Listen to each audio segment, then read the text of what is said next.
They say moving to the suburbs is like hitting the reset button on your life. Fresh air, friendly neighbors, the whole white picket fence fantasy. What they don't tell you is that it's also a great way to slowly lose your mind, especially if you work 60-hour weeks and come home to a wife who seems more in love with her camera than with you. That's me. John Morgan. 33, married to Emily for 6 years, and, as of last month, the proud owner of a 2-story colonial with a mortgage that could make your knees buckle. It started innocently enough. Emily, my wife, decided to try her hand at street photography after we moved. Why she thought a suburban cul-de-sac full of retired gardeners and overly friendly dog walkers was the perfect canvas, I'll never know. But hey, I figured it kept her busy while I was working late. Then came the studio. Our new house has this massive bay window in the upstairs study, overlooking the park across the street.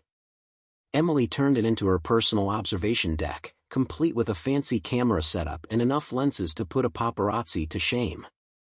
"John, the light here is just perfect," she'd gush, snapping photos of leaves, birds, and occasionally, people walking their dogs. "It's like nature's stage." Nature's stage. Right. I tried to humor her, even when it meant pretending to care about the composition of a particularly riveting shot of a squirrel. But then, one night, I came home early. The house was quiet except for the faint clicking of Emily's camera. I followed the sound upstairs, my tie already halfway undone. She was in her studio, hunched over her camera with the intensity of a scientist discovering a new planet. "Hey," I said, leaning against the doorframe. She jumped, nearly dropping the camera. "John. You scared me." "Sorry," I said, though I wasn't. "What are you working on?" She hesitated, then flipped the camera screen toward me. "Just experimenting with some candid shots." On the tiny screen, I saw a man. Tall, broad-shouldered, wearing a dark jacket. He was walking through the park, the late afternoon sun casting long shadows around him. The shot was moody, cinematic.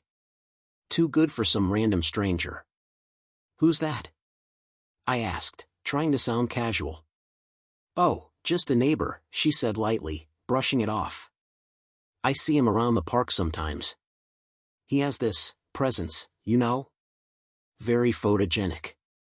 Photogenic. Sure. That's exactly what every husband wants to hear his wife say about another guy. That night, while Emily was busy editing her artistic vision, I poured myself a scotch and tried to shake the nagging feeling that something wasn't right. I mean, it wasn't like Emily was cheating on me. She wasn't the type. She was loyal, kind, and possibly married to her camera. Still, there was something about the way she'd talked about that guy, something about the way she'd quickly changed the subject when I asked more questions, that made my stomach twist. I laughed at myself, swirling the scotch in my glass. "You're being paranoid, John," I muttered. But paranoia, as it turns out, has a funny way of being right. Because the next day, when I accidentally checked the memory card in her camera, I found more pictures of him. A lot more. Close-ups, wide shots, even one where he was staring straight into the lens, his expression almost knowing. And that's when I realized, my wife wasn't just photographing the neighborhood. She was photographing him. It started as curiosity. That's what I told myself, anyway, as I scrolled through the memory card again, sitting in the dim light of the kitchen. Emily was upstairs, probably editing the same photos that were now glaring at me from the tiny screen of her camera. There were dozens of shots of him. The man from the park. Broad shoulders, messy dark hair, and this annoyingly casual vibe, like he didn't care about anything but somehow still had the world figured out. In one photo, he was sitting on a park bench, staring off into the distance like some kind of brooding philosopher. In another, he was leaning against a tree, hands shoved in his pockets, the golden hour light hitting his face just right. If Emily was looking for mysterious and rugged, she'd struck gold. I couldn't stop myself. I scrolled further back. There he was again, different days, different angles, same infuriatingly photogenic presence. The worst part? His eyes. In a few of the shots, he was looking directly at the camera. Not at it, through it. As if he knew Emily was there, as if he wanted her to be there. I set the camera down, my heart pounding. Who the hell was this guy? The next morning, over coffee, I decided to test the waters. Emily was at the kitchen counter, scrolling through her phone with one hand and sipping coffee with the other. She looked relaxed, like someone who wasn't hiding anything. So, I said casually, leaning against the counter. You've been busy with your photography lately. She glanced up, smiling. Yeah. The park's been great for inspiration. There's so much life out there, you know? I said, nodding. That guy in the park, what's his name? The one you were photographing? Her smile faltered for just a second. A flicker. Most people wouldn't have noticed, but I wasn't most people. Oh, I don't know, she said, shrugging. I've never talked to him. He's just around sometimes. Just around. Sure. Because everyone takes 100 candid photos of a guy they've never talked to. I couldn't let it go. That evening, I got home from work earlier than usual and went straight to the park. If this guy was such a regular, I figured he wouldn't be hard to find. And I was right. He was there, sitting on the same bench I'd seen in the photos, casually flipping through a paperback book. He looked exactly like he did in the pictures, relaxed, self-assured, like he owned the damn park. I walked over, my heart thudding. Hey, I said, forcing a friendly smile. Mind if I sit? He looked up, surprised, then nodded. Go ahead. I sat down, glancing at the book in his hands. Hemingway. Of course. Because why wouldn't he read something pretentious and classic? You come here often? I asked, trying not to sound like I was interrogating him. Pretty regularly, he said, his tone easy. It's a good place to clear your head. I nodded, pretending to agree. Yeah, my wife mentioned she's seen you around. She's into photography, always out here with her camera.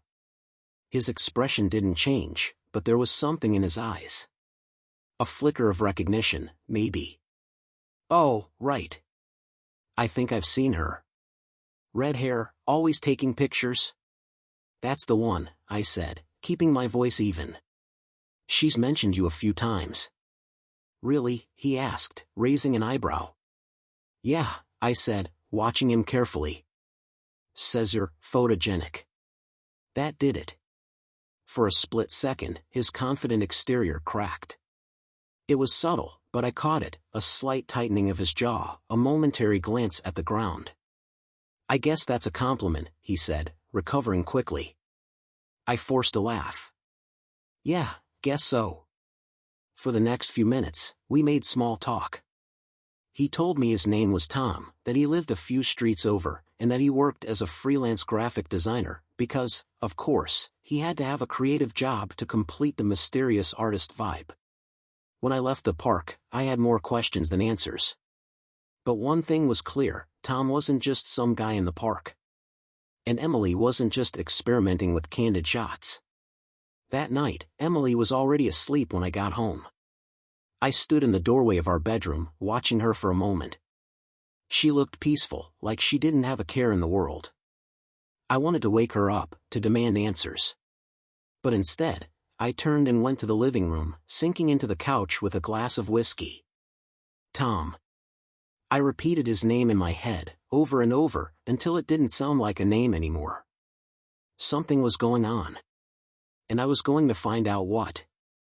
By the time Friday rolled around, I'd convinced myself of two things. First, that I was handling this situation like a rational adult. Second, that my plan to invite Tom over for dinner was a stroke of genius. Emily, of course, was less enthusiastic. You invited him here, she asked, her voice an octave higher than usual. Why not? I said with a shrug, taking another sip of coffee. He's a neighbor. Seems like a nice guy. I thought it'd be good to get to know him better. Her expression was carefully neutral, but her grip on the mug tightened. You've never been interested in meeting neighbors before. Well, he's different, I said, throwing her words back at her. He's got that presence, right? Very photogenic. Her eyes narrowed. John. What? I asked innocently, leaning against the counter. Is it so strange for me to want to make a new friend? She didn't respond. Instead, she turned and started fussing with a stack of dishes, her movements stiff and deliberate. Tom arrived promptly at 7 o'clock, carrying a bottle of red wine because, of course, he did. The man probably had a checklist for how to be effortlessly charming. Thanks for having me over, he said, flashing that disarming smile as I opened the door. Of course, I said, forcing a grin. Come on in. Emily appeared in the hallway, her cheeks slightly flushed. Hi, Tom, she said, her tone just a little too bright. It's nice to see you. Nice to see you too, Emily, he replied, his gaze lingering on her for just a second too long. I led him into the dining room, where the table was set with the kind of care we usually reserve for anniversaries. Emily had insisted on it, of course. Presentation matters, she'd said, her voice tight.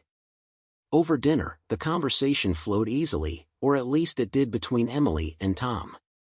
They discussed art, photography, and the creative process, while I sat there swirling my wine and pretending not to notice the way their eyes met a little too often.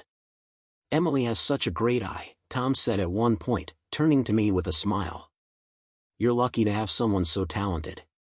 Oh, I know, I said, matching his tone. She's very observant. Emily shot me a warning glance, but I just smiled, leaning back in my chair. Things took a turn when we moved to the living room. I offered Tom a drink, and while Emily disappeared to the kitchen, I decided it was time to turn up the heat. So, I said, handing him a glass of whiskey. You and Emily seem to have a lot in common. He chuckled, taking a sip. Yeah, I guess we do. She's incredibly talented, you know. One of the best photographers I've ever seen.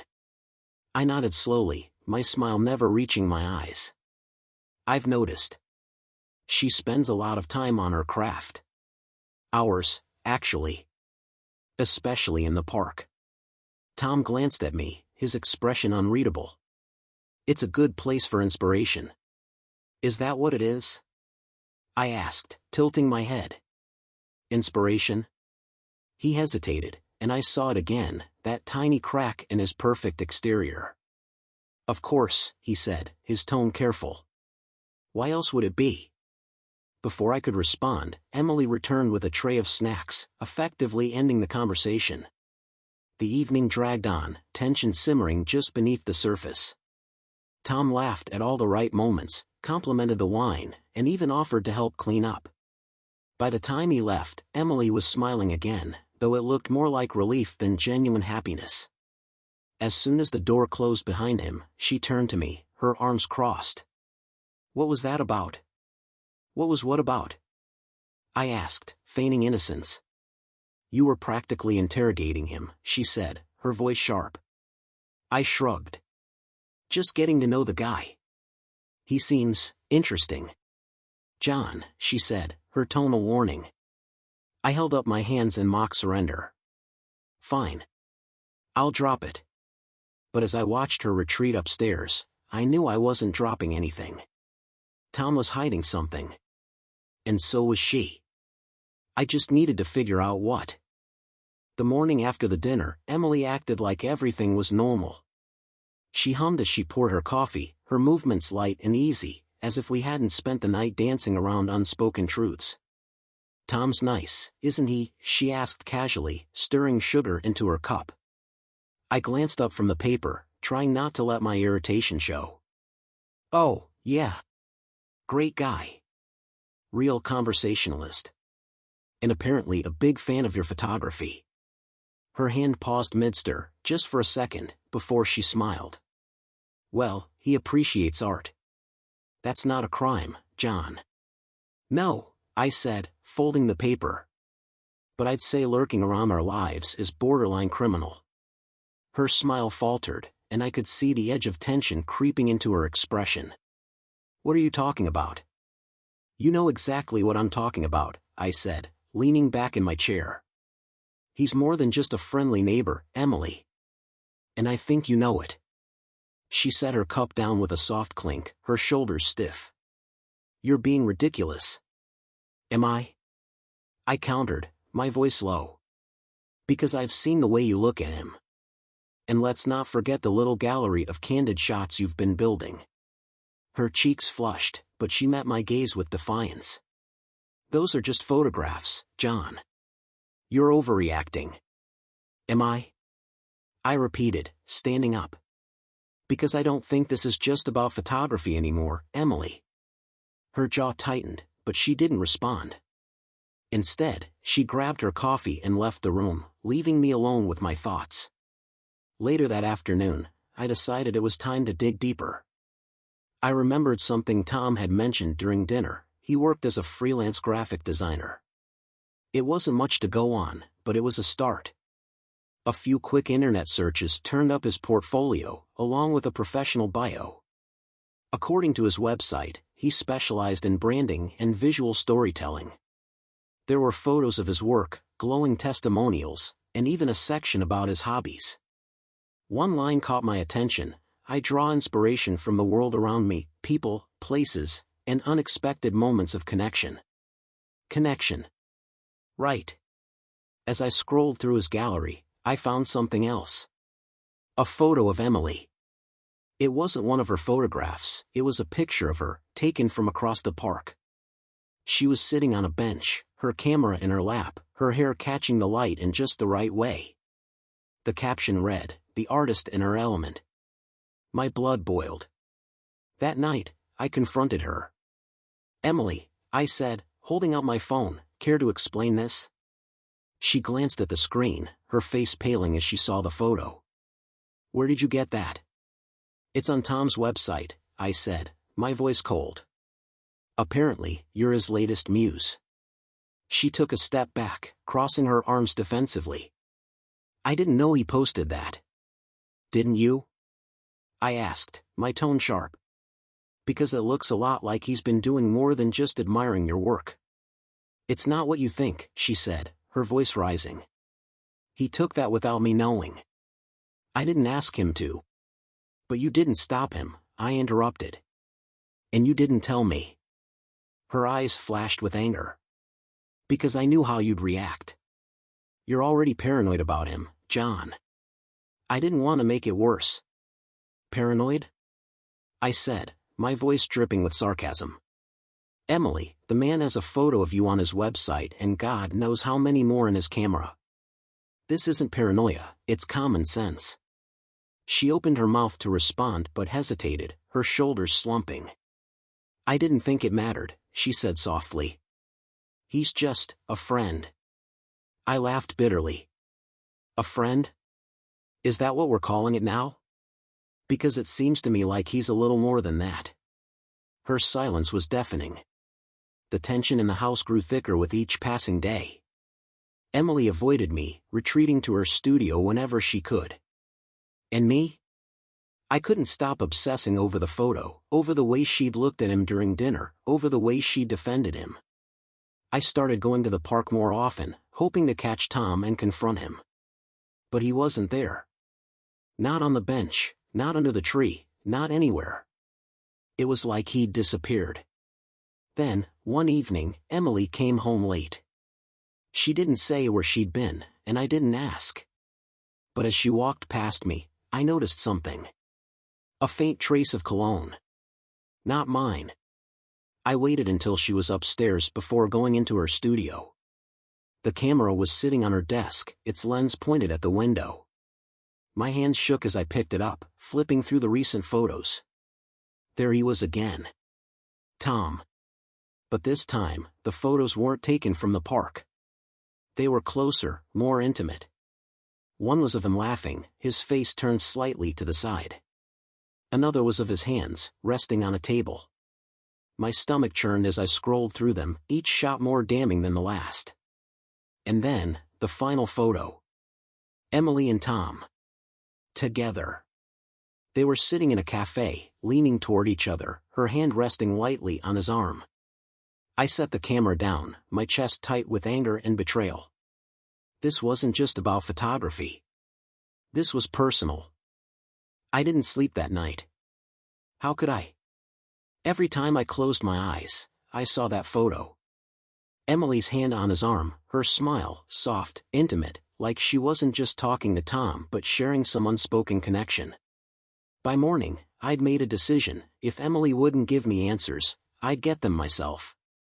And as fate would have it, I didn't have to wait long. Tom showed up that afternoon. I was in the kitchen, nursing my second cup of coffee, when the doorbell rang. Emily was upstairs in her studio, likely avoiding me as usual. I opened the door, and there he was, standing on the porch with that easy, self-assured smile that made me want to knock it right off his face. "Hey, John," Tom said, his tone casual, like we were old buddies catching up. "Tom," I replied coolly, blocking the doorway. He hesitated, glancing past me. "Is Emily home?" "I just wanted to drop something off for her." "Of course," he did. I crossed my arms, my grip tightening on the doorframe. "She's busy." "What do you need?" He smiled again, pulling a small package from his bag. "It's just some prints she asked me to bring by. A project she's working on." "Prints?" "Right." Because sneaking around and stealing someone else's wife wasn't enough, he had to get involved in her projects too. "I'll take them," I said, holding out my hand. He hesitated for a moment, then handed me the package. "Thanks. Just make sure she gets them." I didn't respond, my eyes narrowing as he turned to leave. Then, without thinking, I called after him. "You've been spending a lot of time with my wife, haven't you?" He stopped, his shoulders stiffening, before turning back to face me. "Excuse me?" "You heard me," I said, stepping onto the porch. "You've been spending a lot of time with Emily. Late-night walks, cafe meetups, sound familiar?" His jaw tightened, but his expression remained calm. "I think you're misunderstanding something, John. Emily and I are just friends. She's passionate about her art, and I've been helping her with that." "Helping her," I repeated, my voice dripping with sarcasm. "Is that what we're calling it now? Because it looks a hell of a lot like something else from where I'm standing." He exhaled, his calm facade cracking just slightly. "Look, I don't want any trouble." "Then stay away from her," I interrupted, my voice low and firm. "You're not welcome here, Tom. And if I see you near her again, we're going to have a problem." For a moment, we stood there in tense silence, his eyes locked on mine. Then, he nodded, his expression unreadable. "I'll let Emily know you said that." He walked away, his steps deliberate, and I stood there watching him go, my fists clenched at my sides. Emily came downstairs an hour later, her hair pulled back, a paintbrush tucked behind her ear. She stopped when she saw the package on the counter. "What's that?" she asked, her voice cautious. "Something Tom dropped off," I said, not bothering to hide the edge in my tone. Her face flushed. "He was here?" "Yeah," I said, crossing my arms. "Wanted to see you, of course. But don't worry, I told him you were busy." Her eyes narrowed. "What did you say to him?" "I told him the truth," I said, stepping closer. "That he's not welcome here. That he needs to stay away from you." She stared at me, her lips pressing into a thin line. "You had no right to do that." "No right?" I snapped. "I'm your husband, Emily. I have every right." "You're jealous," she said, her voice rising. "You're acting like some possessive, paranoid." "Don't," I interrupted, my voice sharp. "Don't make this about me. You're the one sneaking around, meeting him behind my back, letting him take pictures of you like he owns you." Her face flushed with anger. "That's not what this is." "Then what is it?" I demanded. "Because from where I'm standing, it looks a hell of a lot like you're lying to me, Emily." For a moment, she didn't say anything. Then, she shook her head, her voice trembling. "I didn't lie to you, John. I didn't tell you everything." "Why not?" I asked, my voice softer now. Because I didn't know how, she admitted, her eyes glistening. I didn't know how to explain what I was feeling. About him. About us. Her words hit me like a punch to the gut. What are you saying, Emily? I'm saying I'm confused, she said, her voice breaking. I'm saying I don't know how we got here, but I feel like I've been walking on eggshells for months, and I can't keep doing it. I stared at her, my chest tight with a mix of anger and heartbreak. So, what now? She looked away, her hands trembling. I don't know, she whispered. That night, I lay awake, replaying her words over and over in my mind. I didn't know what hurt more, the fact that she admitted to being drawn to Tom, or the fact that she wasn't sure if we could fix what was broken. But one thing was certain, the cracks in our marriage were growing deeper. And I wasn't sure if either of us knew how to stop it. The silence in our house had grown unbearable, thick like smoke you couldn't escape. Every glance between Emily and me felt loaded, every word strained. And then there was Tom, this phantom presence looming over us even when he wasn't around. I kept thinking about her words, I'm confused. As if that excused everything, as if confusion was a reason to tear apart 6 years of marriage. But the real breaking point came one evening when Emily left her studio door unlocked. I don't know what made me go in. Maybe it was curiosity, or maybe it was the gnawing sense that she was still keeping something from me. The studio smelled faintly of turpentine and lavender, her favorite scent. Canvases leaned against the walls, unfinished pieces of her latest work. And then, on the desk, I saw it, a small stack of photos. My stomach tightened as I picked them up. They were all of Tom. Not candid shots, not the kind of casual street photography she'd shown me before. These were intimate. Close-ups of his face, his hands, the way the light caught his profile. One shot showed him leaning against a cafe table, his expression soft, almost vulnerable. Another was a profile, his jawline sharp against the golden light of sunset. The photos were breathtaking, technically perfect, and they weren't just art. They were personal. At the bottom of the stack, I found a note written in Emily's handwriting. The way he looks at the world, it's like he sees everything I've forgotten to notice. The note felt like a punch to the gut. I waited for her in the living room, the photos spread out on the coffee table like evidence at a trial. When she walked in, she froze, her eyes widening as she saw the display. John, Don't, I said, my voice cold. Don't try to explain this away. Her gaze dropped to the floor, guilt written all over her face. I didn't mean for you to see those. Well, I did, I snapped, standing up. And now I want answers, Emily. All of them. She hesitated, her hands wringing together. It's not what you think. Don't. I interrupted, my voice rising. Don't tell me it's just art, or that I'm overreacting.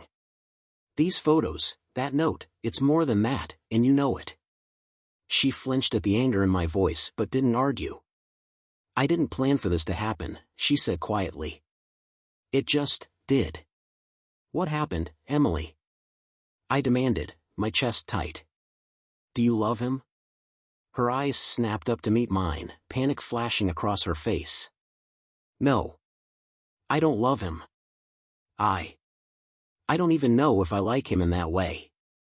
It's just, she paused, searching for the right words. He makes me feel seen, John. Like I'm more than just this. She gestured vaguely around the room, and I realized she didn't mean the house. She meant us. Our life. I stared at her, my anger mixing with something deeper, something I didn't want to name. You're saying I don't see you? She shook her head, tears brimming in her eyes. Not the way I need you to. Not the way you used to. Her words hung in the air, heavy and unforgiving. For a long time, neither of us spoke. Finally, I sat back down, running a hand through my hair. So, what now? I asked, my voice quieter. She hesitated, then sat across from me, her hands trembling as she reached for one of the photos. I don't know, she admitted.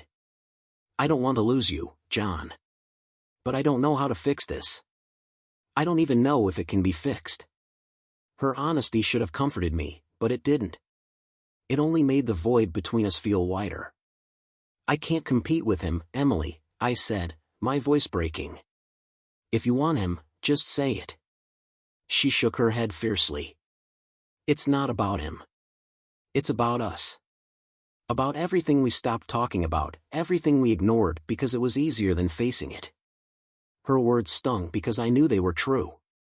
We'd been drifting apart for years, clinging to the idea of who we used to be while ignoring who we'd become. But knowing that didn't make it any easier. That night, we slept in separate rooms. I lay awake, staring at the ceiling, replaying her words over and over in my mind. "He makes me feel seen." I wanted to hate her for saying it, but I couldn't. Because deep down, I knew I'd stopped seeing her a long time ago. The cracks in our marriage weren't new. They'd been there all along, hidden beneath the surface, waiting for something, or someone, to break us apart completely. And now, I wasn't sure if we could ever put the pieces back together. The next morning, the house felt like a waiting room for bad news. Emily stayed upstairs, the faint sound of her moving around the studio seeping through the walls. I stayed in the kitchen, nursing my third cup of coffee, unsure if the caffeine was keeping me awake or amplifying the ache in my chest.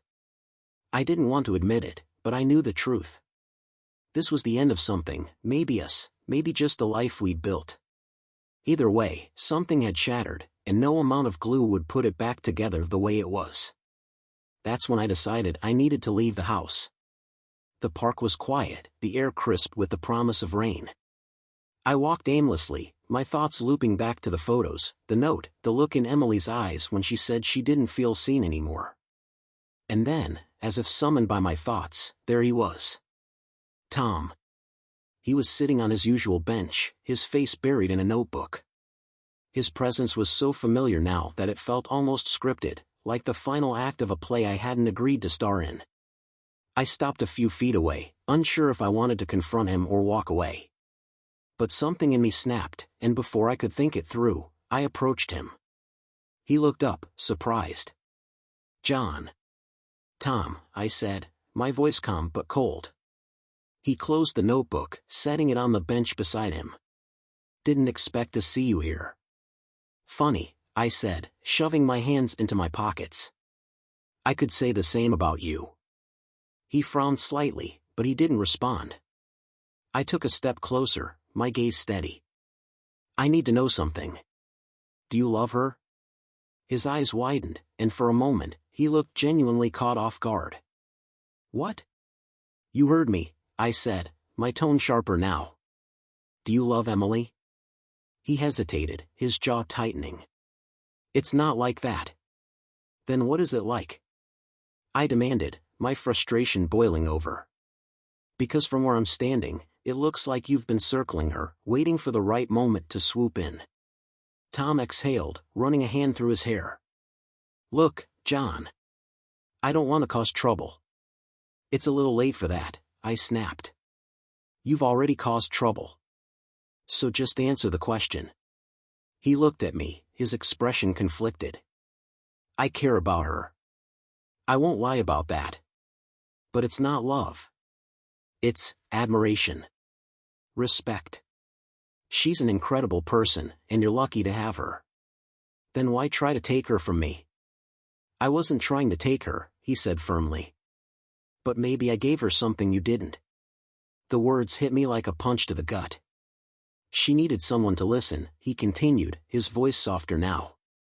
"To see her for who she is, not who she used to be. Maybe you forgot how to do that." I stared at him, my fists clenched at my sides. Part of me wanted to argue, to tell him he was wrong. But another part of me knew he wasn't. When I got home, Emily was waiting for me. She was standing in the living room, her arms crossed, her expression tense. "Where were you?" she asked. "Out," I said, setting my keys on the counter. "I saw him." Her eyes widened. "Tom?" "Yeah," I said. "We talked." Her face paled. "What did he say?" "Enough," I said, sitting down on the couch. Enough to make me realize that this isn't about him, Emily. It's about us. She sat across from me, her hands clasped tightly in her lap. And what did you decide? I looked at her, my chest tight with emotions I couldn't name. I decided that I still love you. But I can't fix this alone. Tears welled up in her eyes. I don't want to lose you, John. I don't. But I don't know how to fix it either. Then we figure it out together, I said, my voice steady. But you have to choose, Emily. No more running, no more hiding. Him or me. She stared at me, her tears spilling over, and for a moment, I thought she wouldn't answer. But then, she whispered, you. I choose you. That night, we burned the photos. It wasn't a perfect solution, and it didn't erase the damage. But as the flames consumed the images, I felt something shift, a small, tentative step toward something better. The next morning, Emily came into the kitchen and handed me a small box. Inside was her camera. I need a break, she said softly. From all of it. To focus on us. I didn't know if it would be enough.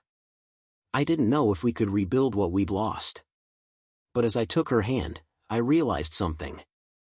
Sometimes, love isn't about finding your way back to the beginning. It's about creating a new picture together, one frame at a time. Subscribe to never miss a new story and discover even more captivating tales.